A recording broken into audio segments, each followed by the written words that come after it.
Welcome back to Sunrise Today. We're keeping our focus on the president's speech and perhaps what to expect moving forward. We've got Dr. Abayomi here with us. He's a member of the APC and a legal practitioner. Thank you for coming on this morning. Thank you. Well, several people have described the speech in several ways. Some say disappointing, it seems disconnected. Others think it's a missed opportunity, while some think kudos, precise, apt. What do you think of the speech? Well, I have read, and I read his speech, by the way. And I have also listened to the commentators. But nobody has told us what he ought to say that he didn't say. People criticize the number of minutes, 6 minutes. People criticize that he just was casual.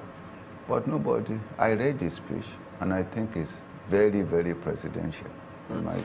Some of the reactions in today's dailies are some who are speaking while they say, for instance, some headline kudos knocks for the president. They think if indeed he's been monitoring the social media, as that speech suggested, that they would have seen that the clamor for restructuring, albeit this September 6 or is this 7 report that there will be a mass rally in the Southwest.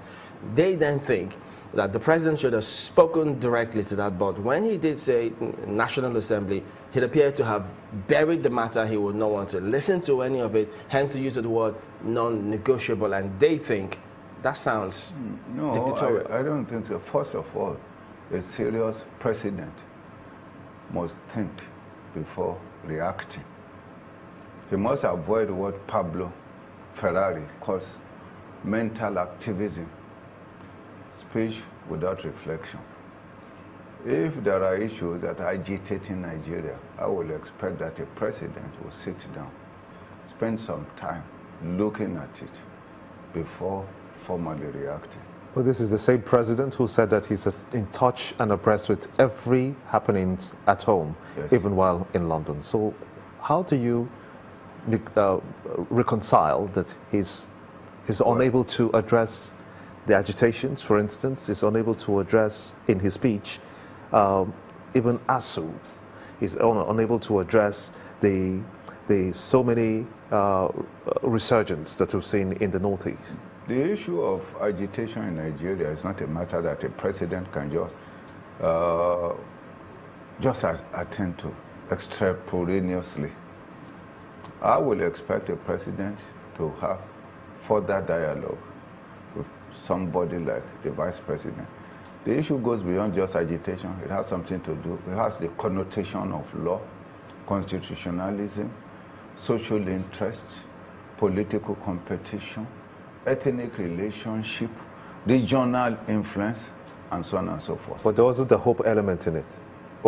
There's also the hope element. There were people getting this argument and the discussion that this hope, I mean, the hope was completely missing, and that this speech was empty. No, but the issue that in the president's speech, he was talking of the National Assembly.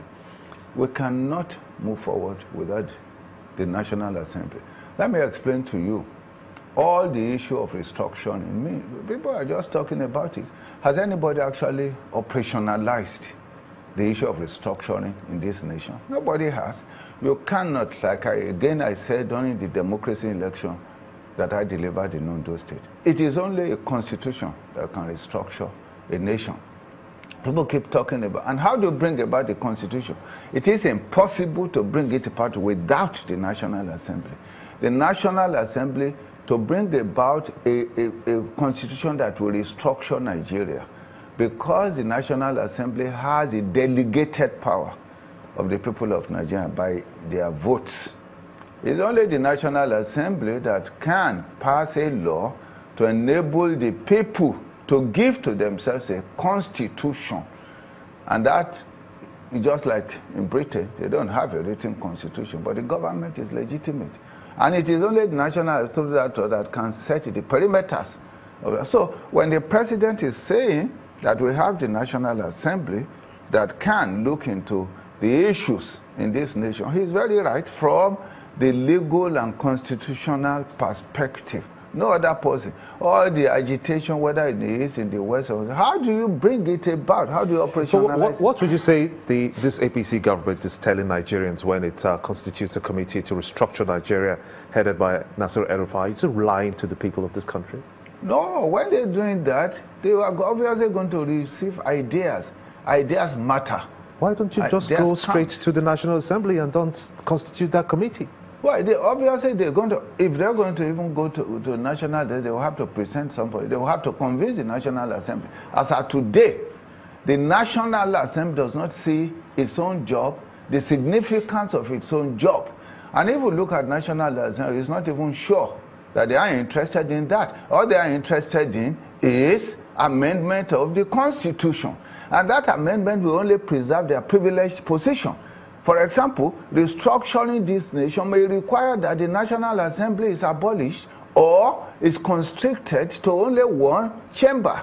You know, all of that is outside the present thinking. Even though it doesn't get the backing of the president, for instance, because you know that